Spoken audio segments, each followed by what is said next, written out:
Pag 50 ka na, 100%, lahat ng gagawin natin, major decisions natin, approved dapat ni Lord. Alam niyo, few months ago, nag-recommit ako ng buhay kay Lord. Sabi ko, Lord, kung hindi mo gusto, hindi ko na gagawin. Why? Kasi sobrang dami ko pong ginawang major decisions na hindi ko kinonsult si Lord. Hindi ko ipinag-pray.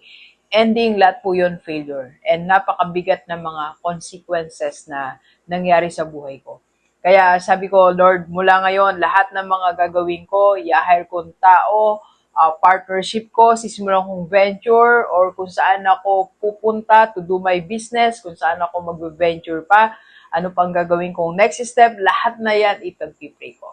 Para noon, kalooban mo lang ang masunod, hindi ang kalooban ko para hindi ako mapahamak ulit. Okay? 100% approve dapat ni Lord.